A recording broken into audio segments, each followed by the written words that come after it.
But why don't we just start with some basic background? And Michelle, since you have found your voice, do you want to just start with a quick overview? I first want to say, Cara, thank you very much for offering to do this for us this evening. I think it's a very important topic. And more importantly, I think that there are a lot of questions and a lot of things that parents want to ask you. So without further ado, I say thank you to you, and I appreciate everything that you are about to say. Okay, so it's new territory, obviously, and we're all learning. But I will tell you what I know, and then I will just start answering questions. Okay, so most of you know COVID-19 is a coronavirus. It is a virus that is in the same family of viruses that cause the common cold. There are 4 strains that cause the common cold that have been circulating for a long, long time. There are more than that in coronavirus strains, but those are the 4 most common, or the ones that circulate year in and year out. This is a novel strain, a new strain. It is a strain that emerged in Wuhan, China in probably, we think, early December or even late November. The first case was identified on December 31st, but now as epidemiologists have gone back and tried to track it, that looks like it was the very beginning of December or the end of November when the first case occurred. No one knows exactly how that transmission happened. Bats are very common vectors for viruses. There's actually a long list of animals that are common vectors. There is a video that is being circulated on the internet that is spreading a lot of mistruths about the origin of this coronavirus strain, because it is a video from 2016 showing a young woman eating a bat, and actually it has nothing to do with the current coronavirus outbreak, but that has fueled a lot of xenophobia and a lot of really dark behavior in our world. And so I'm just going to put on my editorial cap for 1 second and say there is no place for any of that in any of our conversations with each other or with our children, and we all know that, but I think it bears stating at the beginning of this conversation. So what viruses do, viruses, when they mutate, they infect humans or other, sometimes other animals are infected, not humans, but let's take the human example. And the human immune system responds, and it is both the infection of the virus and the response of the immune system that causes the illness. It's actually the response of the immune system that's the biggest problem, because we become inflamed, our airways, if the infection's in our lungs, our airways get narrow and tight, or get congested. If it's in our intestines, we develop diarrhea. So there are a whole host of things that we do to respond to infections. And so when we talk about being sick, what we're really talking about is our own response to a new infection. The sort of most important thing for you to know as parents of young children is that coronavirus is not making young children sick, okay? And this is really, really, really significant. So there are 0 cases of deaths caused by coronavirus in children under the age of 10 worldwide, which is remarkable. And the number of deaths in people under the age of 15, I believe you can still count on one hand. And when you're looking at an epidemic that has caused 4,000 deaths, that's a really remarkable fact. And it's really, really important, and it tells us a lot about the virus. That is the reason that it was a harder decision for Michelle to decide to close Circle than it was for Harvard University to decide to close a college campus, because kids are not getting sick. They are, for all intents and purposes, fine. They might have a little cough, they might have a slight runny nose, they might have a low-grade fever, but they get sick with a whole bunch of things that we all know. This is not one of them. And so the decision to close is a decision based upon how a virus spreads through a community. And in Los Angeles, we do have now very widespread community spread of this disease. And this is new. This is in the last week. So up until a week ago, all of the cases in Los Angeles were people who came from countries that had coronavirus infection. So now that we have documented community spread, what that means is that anyone who is colonized with the infection, where the virus is growing inside, usually it's inside your nose and throat, they can spread it to the next person. And one thing kids are really, really good at doing is spreading infections to other people. So they have their hands in their mouth, they have their hands in their nose, they have saliva all over, they have mucus all over, and then they touch surfaces, or they touch other kids, or they touch other people. So this is why, just to be very clear, so they're in Los Angeles in the last 48 hours, because we have seen so much community spread, you have started to see the independent schools shut down. And they are doing it to do what's called flatten the curve. And flattening the curve means that we adults, everyone on this call, is very likely to be infected with coronavirus, because that's what viruses do. And the vast, vast majority of us are going to be okay. We are going to have either no symptoms or a mild flu, or I should say a mild cold. It doesn't actually look like the flu. But for a small number of us, we run the risk of getting very sick and needing hospital resources.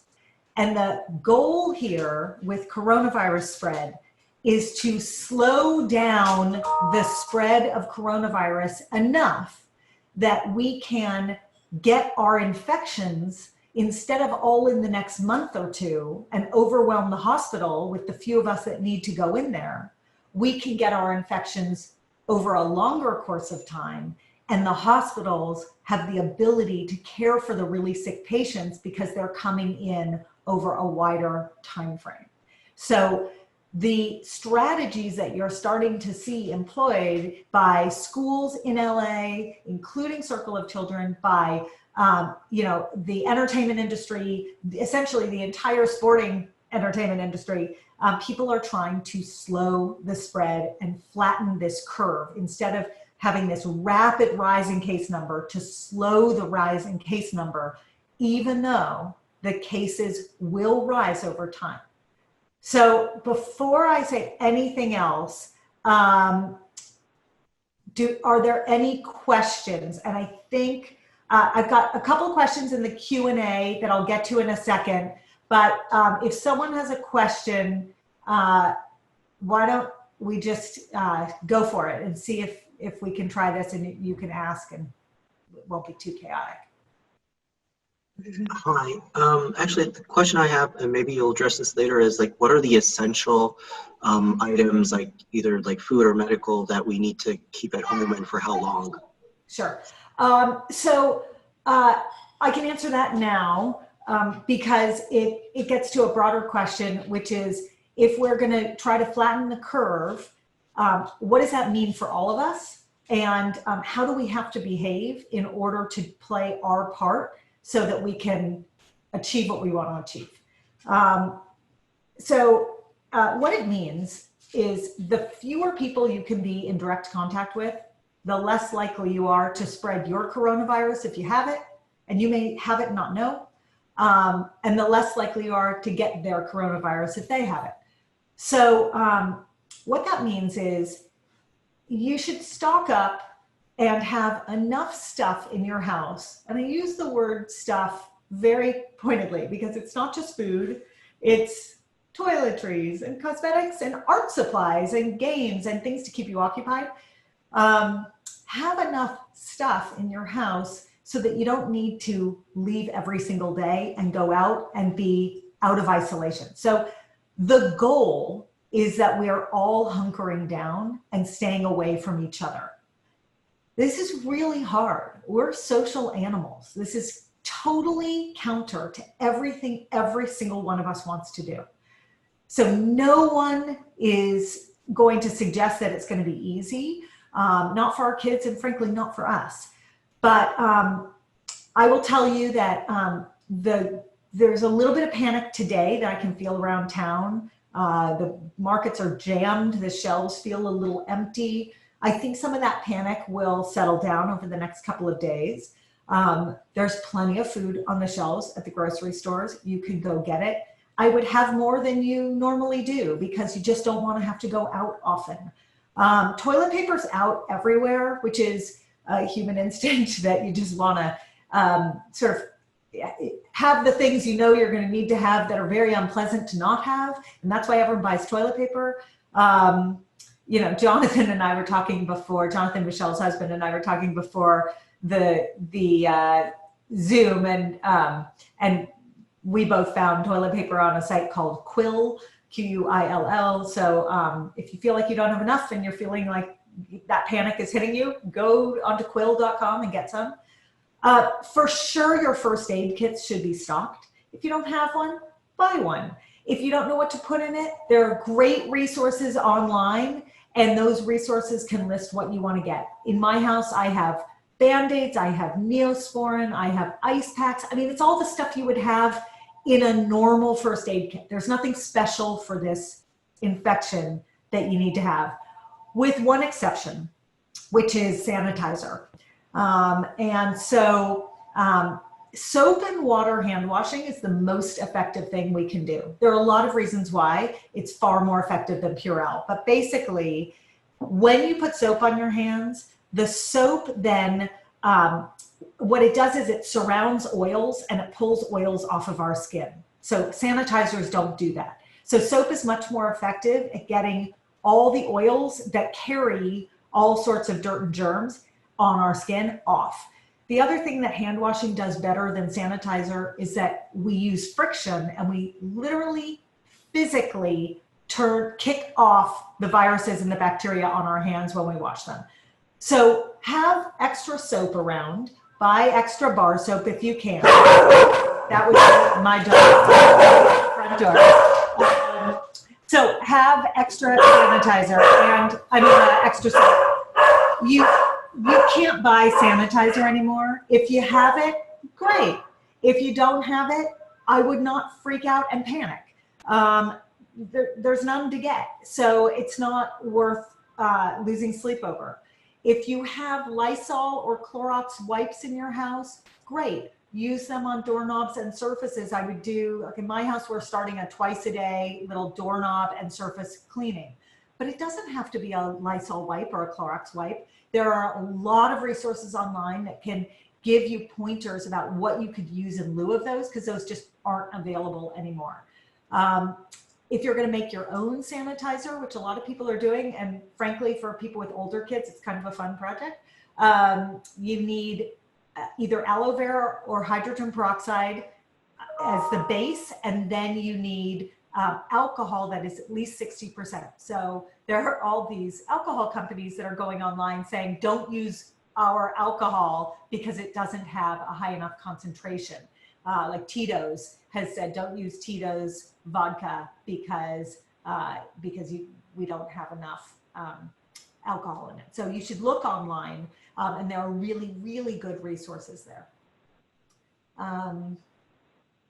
All right, I'm going to get to a couple of these questions in the Q&A and then I'll open it up again. Nicole asking, has anyone done any research that would show what the odds are of us getting it? How quarantined do we need to be? Can kids go on a play date, to a haircut? And how do we explain this to our kids? Nicole, you asked everything in 3 questions. That was pretty impressive. So has anyone done research? Yes. The data looks pretty clear just based upon epidemiology and how we know what we know about how viruses multiply and travel, that between 40 and 70% of humans on Earth will get this coronavirus within the next 12 to 18 months. Let me emphasize, most people will be fine. In fact, many people will not know they got it. So what we are nervous about is not this is sort of ironically the 1% issue, right? What we're worried about is not the vast majority. We're worried about the people who are not going to do that well with it because they need medical resources. And that's to that point of why we should quarantine. The death rate from coronavirus has been written by WHO. It has been published that the death rate is 3.4%. However, every single person I know, including the WHO, says that's not a real number. And it's not a real number because in order to calculate the death rate, you need to know in the numerator how many people have really died from coronavirus. We don't really know that number. We're close, but we don't really know that number. In the denominator, you need to know how many people have it. We have no idea how many people have coronavirus. We do not have enough tests in this country or worldwide, although many other countries have more tests than we have, which is an issue, but we don't have enough tests to test everyone, and we're not testing people who have no symptoms. So if you start thinking about how the math is done, if you're close to knowing how many people have died from it, but you have no clue how many people actually have the disease, the death rate can look really, really high if you're testing only a small number of people. So we know that the published death rate will go down. No one believes it's 3.4%, but that's the number you'll read about, and that's the number that's scaring people. Anthony Fauci, who has been I think the best government spokesperson for CDC and NIH, has said he estimates that the death rate is about 1%, which is 10 times the death rate for the flu. So it's high, but it is not 3.4%. So the odds of us getting it, all of us getting it, are quite high. The complications for our parents are much more worrisome than they are for us. So yes, there are stories of people who are in their 30s, 40s, and 50s who get very, very sick. But there are many, many, many more stories of people who are in their 60s, 70s, and 80s getting very, very sick. And so we think it's because the longer out you are from having your childhood coronaviruses and the weaker your immunity, which our immunity always goes down as we get older, the more susceptible you are to this infection. How quarantined do we need to be? I'm just going to say it again because I think this one bears repeating. The more you quarantine, the less you will spread it, because the less you will pass along the coronavirus you don't know you have, and the less you will pick up the coronavirus that whoever it is who's serving you in a restaurant or doing your hair or over for the play date doesn't know that they have. So the only way quarantine works is if we all take it seriously. And I can't emphasize that enough. And that I have 2 teenagers. dates. What's that? That includes play dates. It includes play dates. So I want to say I have 2 teenagers. I understand, okay? What you guys are going to go through with preschoolers is a multiple of what I'm going through with my teenagers who can satisfy their social needs with virtual interaction. If you choose to have play dates, there's no play date police. No one's going to come arrest you. You will not be doing your part in quarantining and slowing the spread.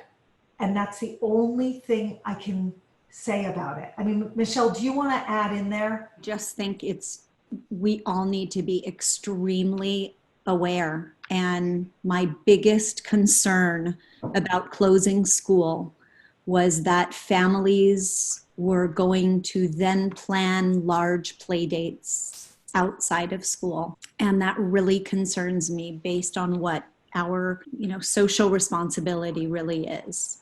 Can they get a haircut? So when you're deciding what you're going to do when you're not quarantining, really think about it, right? So prioritize. Do you really need to leave the house for a haircut?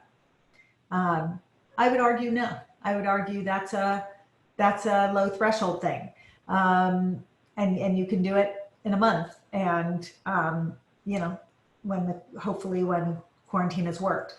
If any of you listen to the Daily in the morning, the New York Times podcast, you might have heard this morning's Daily. If if you don't listen to it, I encourage you to download and listen on Apple Podcasts. They did an episode this morning about what worked in China and South Korea, because both of those countries China had obviously the most famous upswing. South Korea then started seeing cases around when we did in early February. And both countries are starting to see rapid declines. And basically what worked was an authoritarian regime forcing isolation. And it's a very interesting podcast because basically what it says is, in the US, we're used to our civil freedoms. We're used to being able to call our own shots. And that doesn't work to stop the spread of a viral infection. Okay, Michelle, I would love for you to take what's the best way to explain this to our kids, because you and I talked about it earlier, and I think you have a perfect approach. So we're talking about children that are from the ages of 2 to 6, you guys. And the most important thing that you know is less is more. And the way that a child at this age will understand what's going on is if you compare it to a flu, an illness that they are familiar with, a cold, an earache, a runny nose, green stuff that's coming out of their nose that makes their teacher send them home from school. Those are the simplistic components of what these children know. However, we have a name for it, and the name is coronavirus. And as horrible as it is to us as adults, and as much information as we know about what the coronavirus represents, in actuality, it's just a name to these children. And I think explaining it in that way, and that we all need to truly take care of our bodies and keep our bodies safe, just like when it's a school day and mommy and daddy don't let you go to school and the school sends you home because you're not feeling well. That is as simple of a manner in which you should be explaining this to your children. I mean, if they asked you where babies came from right now, you would not go into a detailed explanation of the birds and the bees. Do the same here. They're not asking for biology and epidemiology. They are just asking a very simple question. And I would meet them with a very simple answer. And I think that is exactly right, Michelle. I think it's perfect advice. Alex is asking, what do we know about this terminating at the end of cold and flu season? So the most comparable example we have in recent history is the flu pandemic of 1918.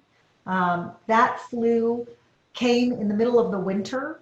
It ravaged communities for about 3 months. And then when the weather got warm, it went away, only to come back even worse in the fall.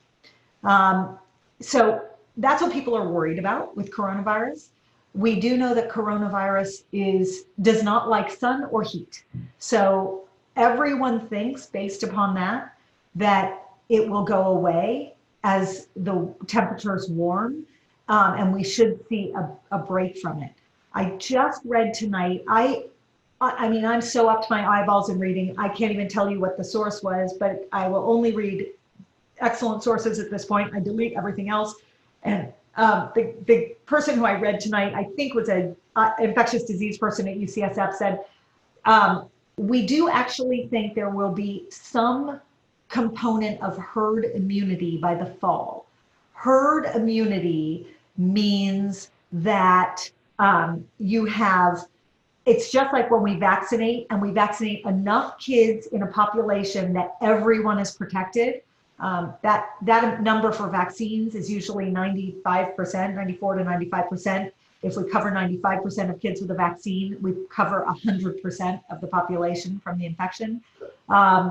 So we think we will have some coronavirus herd immunity by the fall, which should make it a little bit better in the fall. But we don't know. We don't know if it's going to go away in a month, 2 months, 3 months. We just don't know. And we don't know when it comes back, if it's going to come back with a vengeance or not. But we will know if social distancing, so this notion of isolating ourselves and keeping ourselves, 6 feet apart from one another, which doesn't allow germs to spread when we cough or speak and we've got a little spit coming out of our mouth or whatever it is. If we do social distancing and it works well now, we know what we need to do in the fall when it comes back. Lucy's asking, can we leave our house? And if so, I've done a version of this, but I just want to answer a slightly different way, which is, yes, you can leave your house. So Italy has gone to full lockdown quarantine now. Up until today, they let people leave their house. They said restaurants should stay open for certain hours. They had this 6-foot rule, yada, yada, yada. And the thing is, it didn't work. And Italy is seeing so many cases that their hospitals are totally overwhelmed and they cannot take care of all of the new illnesses that are serious. So while we can leave our house, and I did today, I left my house today, we should do it as infrequently as possible. Do it when you need to do it. And so we live in this world of Amazon and home delivery. Take advantage of it. Masks don't work, guys. They just don't work. The masks that, by the way, if you've bought and hoarded masks, please donate them to the hospital because that's where they need them. They're not going to work to protect you, but they are going to save lives in the hospital. And I know that sounds very counterintuitive, but we have people on the front lines in the emergency room and on the wards and in the intensive care units who need those masks. So I really, really strongly suggest, but they're not going to help you because the virus just comes in the side unless you've got an N95 mask, in which case they really need that at the hospital. So please donate it. So go out of your house when you need. When you come back, 20-second hand washing. And you want to do once or twice a day wipe down of the doorknobs and surfaces in your house with an antibacterial, as I talked about. Brian and Megan are asking, how does the virus affect pregnant women or unborn babies? This is an amazing thing. I only have read one article on this, but it looks like it doesn't.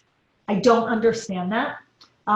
It was the greatest thing ever that I read, and I'm desperately searching for more data on that. So I will pass it along to Michelle. I mean, the truth be told, when we're in the middle of an epidemic, we have no idea what the effects on any given population are until much later. But right now, they are saying that pregnant women are actually not getting sick with coronavirus in the numbers that they might anticipate given the age range, which is shocking to me. But all of this is sort of surprising to me. So I hope that reassures this community a little bit, and I will update you if I hear anything more in either direction on that. Oh, sorry, Michelle, yeah? I just want to add one thing, and I'm backtracking a bit, but the other thing, and maybe you can talk about this and the importance of it, is, again, you're talking about 2 to 6 year olds who are going to go bonkers in a home. And of course, we're going to send out materials to help you and so on and so forth. But I think going for a walk around your block and jumping over lines and maybe climbing that tree and all of those things that we did when we were children are things that we need to start thinking about a little bit more regularly. Yeah. Meaning, let them go for a walk around the block. Let them play outside in the backyard a little bit. The limitations are, how often are you going to Whole Foods? How often are you going, where are you going where there are lots of other people? But the sort of lock yourself indoors mentality, we are not there yet. And frankly, we all know that we do a lot better emotionally when we get a little bit of sunshine and a little bit of fresh air.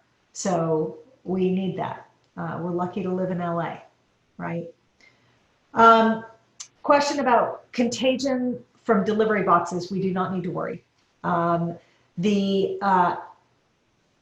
packed the box, the virus only survives on surfaces a maximum of 20 hours, and that's on metal.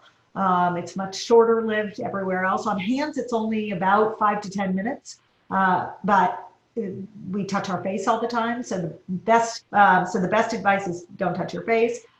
If the Amazon guy who's delivering the box to your door has coronavirus, right? If you get the box and you open the box and you put the box in the recycle and you go wash your hands, you don't have to worry.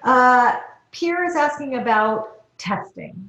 So let's talk about testing for a second. There's a lot of frustration about the lack of availability of tests. And there's a lot written about it, and I won't spend a lot of time here on it. Suffice it to say, we do not have enough tests yet. There are a lot of solutions that are starting to be onboarded. The short version is that the government said that only the CDC could make the tests, and it's not enough. They don't have the ability to scale that quickly. And so other countries around the world have been very innovative about their test design, and the whole world is joining hands on this one. And so I think we will solve some of the testing capability very, very quickly. But today, the only way to get a test is either to get the Department of Public Health to run the test, which is actually quite slow, or to run it through the emergency room as a send out to Quest or LabCorp. That takes anywhere from 72 to 96 hours to get the result. So if a person is tested, they will have to self-quarantine until the results come in. And I will add, you cannot walk into an emergency room and ask for a test, nor should you. That is unhealthy for you, and you don't, unless you are showing symptoms at this point, you don't qualify for a test because there are so many people who are symptomatic who can't get them.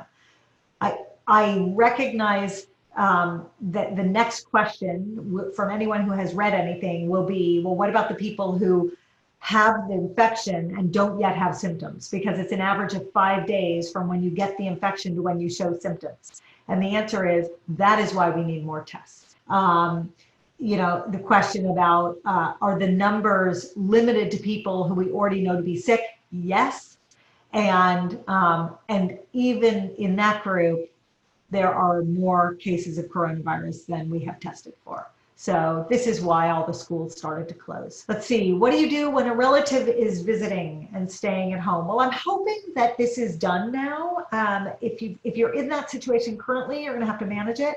But I think people are getting the memo, and I think we're all done traveling for a little while. There are a lot of college students who are coming home over the next 3 or 4 days. Most colleges have shut down. And for those college students, there will have to be protocols in place. What happens? Do they self-quarantine? Do they not? How different is LA than Boston? These are all questions that I don't know the answer to, but a lot of people are trying to figure it out. If you have a relative who is in your house visiting, and they have come from a place with, it's called a level 3 country. So if you look on the CDC website, the countries with epidemic rates of coronavirus infection right now, then you do need to call the Department of Public Health, and you do need to self-isolate. And that would mean the person who's visiting you needs to be isolated from you within your house, and you guys need to stay within your house and self-isolate from people outside of your house. Is there a news source that isn't alarmist? Yes. Stat News, STAT News. There's a writer named Helen Branswell. She is by far the best medical writer for the non-medical person. Read every column she writes. She's amazing. The Wall Street Journal has a daily coronavirus update with really good articles. I would very strongly encourage you to read those. The New York Times is doing a very good job of covering coronavirus. So those are my 3 favorite sources. Hannah is asking, if kids aren't getting coronavirus because they've been exposed to other coronaviruses, what's the theory with babies and newborns and et cetera, et cetera? Okay, so it's not that kids aren't getting the infection. They're just not getting sick with it, okay? Because they've gotten all these other coronaviruses. Newborns, it's an interesting question. So again, we have had no newborns who have gotten sick, symptomatic with coronavirus since the epidemic started. That is probably because when newborns first arrive, they have their mother's immune system on board. They have all the maternal antibodies floating through their bloodstream. And then over the first 3 to 6 months of life, those antibodies start to diminish and their own immune system starts to kick in. And that's when they start to build their own immunity. I don't know why between 3 and 6 months, we're not seeing illness in kids who have not been exposed to other coronaviruses, right? Because their immune system is as naive to this infection as ours is, but we're not seeing it. And it's a really good question. On a separate note, should I have my nanny come? So this is a question that I'm getting constantly about anyone coming into the house, whether it's a nanny, a housekeeper, a workman. There's a lot of fear about that. Look, if you're going to practice strict social isolation or social distancing, you shouldn't have a nanny come, right? You should all be quarantined and isolated. I will tell you, I think that's a really hard piece of advice to follow. And so I would use your own judgment and figure it out for yourself. If it's one person consistently coming to your house and that person can get to you without being on a bus or mass transit, I think that's better than if it's one person coming to your house who's on mass transit. I think if it's one person who's coming to your house who's on mass transit, that's better than 3 people coming to your house who are on mass transit.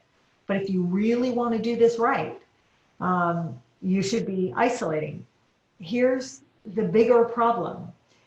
The financial implications of that are devastating. Just, if you're going to go out, eat cooked food because it's heated and the virus doesn't like heat. But don't go out for a salad, because I'm just telling you, the people who are working in the restaurant are not getting paid enough to be able to afford to stay home. And so this is going to be this will be a vector. We know it will be a vector. Pierre asks, what does it mean to have a full quarantine? So a full quarantine is you're in your house. Everyone's in their own house. You're not leaving. And the follow-up question, how do you get food? How do you get anything at that point? Look, we don't have a society that is set up to enforce a full quarantine.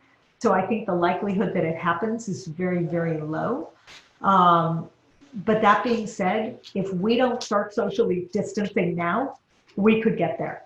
So I don't know how the logistics work on a full quarantine. What I do know is if you and everyone you know does their part now, we won't get there. But it's not 3 days from now. You have to do your part now. I just can't emphasize it enough. If any of you have to fly, and I did not do this a week ago, and I feel totally differently this week. You should wipe down all the surfaces. You should wipe down the armrests. You should wipe down the tray table. You should absolutely travel with hand sanitizer or go wash your hands with soap and water for 20 seconds regularly. And then I am also a believer when you're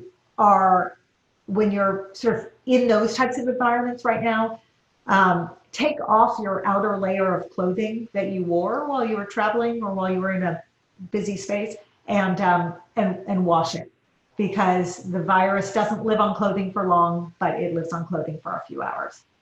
And then we got live-in nannies. So live-in nannies or sitters or au pairs or any of those, they're part of the herd, right? They should just quarantine or self-quarantine or socially distance like you are, depending upon where we are in this.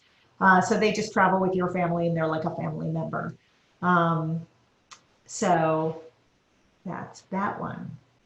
Hi, I'm curious, do we have a time span as far as how long this quarantine or isolation will be? We don't. We are making this up as we go along, we being the entire medical profession and the government, based on as much data as we can. We have no idea. What I'm telling most people is I think that we're looking at the next 4 weeks or so of life like this before we can reassess and see where things are. I wish I could give you something more specific. Cara, Yes. I just want to add a couple things to what you've said, which are first and foremost, the time that we spend with our children is treasured time. I know that this is scary, and I know that there is a lot going on right now and a lot that we are worried about. But as much as I can look at everybody and say, put your phones down and think of this as an excuse and an opportunity to actually get down and dirty and play with your kids and sit on the ground and give those dinosaurs a name and take out all of those race car tracks and actually make tracks with them and truly do your best to engage and play with your children, because it's really important. And don't substitute school with TV or an iPad. Substitute school with an opportunity to play and to read and to engage and to teach. I will tell you that Michelle, she knows the importance of the school community for your kids. My kids were Circle kids. It is a place that is extraordinarily special. She did the right thing. I think she's the first preschool director in town to do it. I hope everyone does it because it's going to save lives. It just is. And I'm not trying to be dramatic, but she made a really hard call. And if you guys do your part, you're going to save lives too. And that will be amazing. And probably not the lives of anyone you know. You will just be doing right by the world. There's another question. Should my husband stop traveling for work? If he can, yes. Most businesses are moving to a non-essential travel ban model. It is not possible for everyone, but anyone who can stop traveling should stop traveling. Should a self-quarantined 70-year-old who hasn't had the pneumonia shot go to the pharmacy to get it, knowing sick people go to pharmacies? It's an interesting question. I got that question today just about getting the shot in general. It's a shot that, your immune system is challenged by any vaccine. Should you get a vaccine in the middle of an epidemic? And I think pediatricians are going to get this question constantly starting next week when kids need their routine immunizations. I don't have a great answer for elderly people. I can tell you for kids, generally speaking, I would vaccinate. Absolutely, I would continue vaccinating. But for someone who's older, should we challenge their immune system? I'm not sure. However, because coronavirus goes to the lungs and we want people protected against the most common kinds of pneumonia, my hunch is that you're going to hear a recommendation to get it's called Pneumovax, to go ahead and get it. If there's a way to get it not in a pharmacy, if you can go to an office that's not crowded, great. If you go to the pharmacy, what I would suggest is call ahead and ask if you can wait outside and get called in, just get the shot and then leave. So that you're not mulling around the pharmacy with people who are ill. Can we travel to Mexico where there are no cases of coronavirus, maybe by car? So there are no cases in Mexico. There are no cases in a few places. I'm convinced that's because there are no test kits. I don't think Mexico, there's no reason there aren't cases in Mexico. They're everywhere else, essentially, in the world. And my biggest concern with traveling to Mexico is I think the borders are going to be shut. I told a friend of mine who was planning to travel to France on Thursday, tonight, I told her on Monday that I thought she wasn't going to be able to get back, and she looked at me like I was insane. I couldn't believe I said it either, because that was insane on Monday to say that. And then here we are today. So I think the likelihood that the Mexico border gets shut is very high. I think the likelihood that California borders get shut is actually somewhat high. There's a lot of talk about keeping Californians and California, New Yorkers in New York, Massachusetts folks in Massachusetts, because again, states are trying to isolate. I don't know if this will become a policy, but I would stay put. Or at least if you're going somewhere, go somewhere with a plan that you're not leaving that place for a long time, because we just don't know. Since the virus is heat resistant, should we keep the home at a certain temperature? Great question. No, that hasn't been a recommendation yet, although I will be interested to hear what recommendations come about foods first, cooked foods versus raw foods. I don't know if we're going to get any, but I think we'll get that before we get a home temperature question. But really, the funny thing about viruses and temperature, part of it is that a virus will thrive in cold temperatures and not warm temperatures. Part of it is that in cold temperatures, people tend to congregate indoors and they pass viruses more effectively. So there's a little bit of a double whammy there, and it's not entirely the actual temperature outside that drives the cold and flu season so much as we all huddle together, if that makes sense. But it's a little of both. How do we quarantine a sick person within our house? It's tough. There are a lot of great articles written about this. New York Times just had one. You can look it up. New York Times has a section called Well that comes out every week, and it's just it amalgamates all the health articles, and it's worth signing up for. And they had this exact article, and basically it's a home within a home. You have someone in a room, and they're basically in the room and not in your shared space, and people have to get outside a little bit. I mean, they've got to. The fresh air component is enormous. But I would look up those articles and read about it because it's a little tricky to quarantine a sick person within your home. How, as parents, do we practice self-care and not go crazy because of stress and fear? And I think this is probably a good one to end on, because I think if we go much longer, there's going to be increasing stress, and I don't think that's the point of this, if that's okay with you, Michelle. So some of the things that we might do for self-care, we can't do right now. So for instance, I love yoga, but I love yoga in a studio with other people. And as of last weekend, I was done with yoga. And that made me sad, but because it's a huge part of my self-care.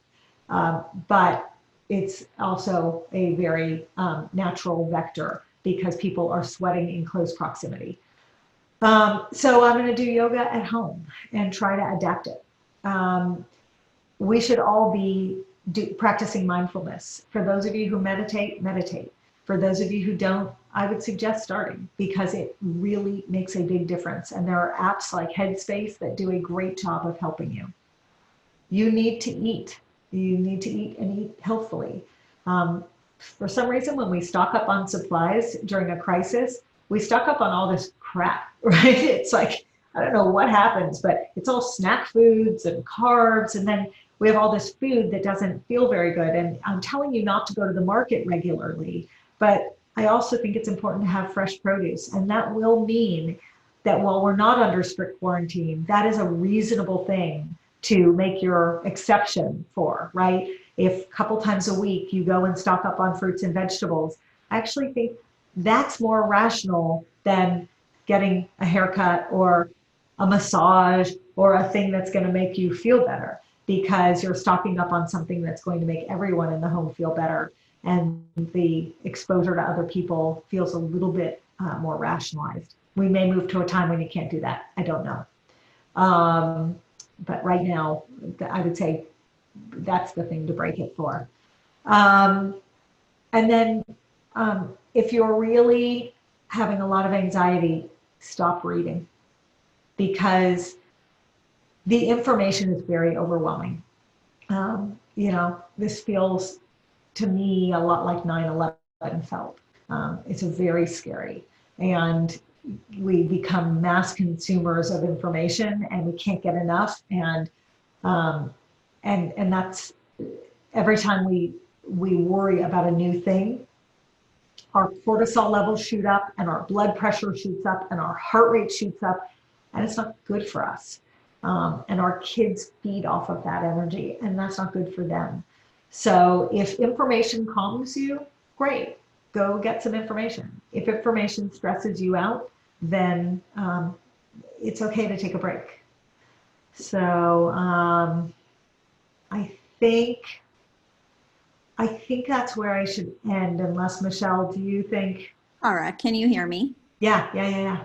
So first and foremost, I cannot thank you enough for providing your knowledge, information, and comfort to my community. I also would like to say just how I adore you and appreciate you. And I know that I can speak for everyone when I say thank you, because this was a gift to my community in a time that is stressful. And I just want to say thank you, and I appreciate it. Thank you. Well, if we need to do it again, we'll do it again. But for now, enjoy those children.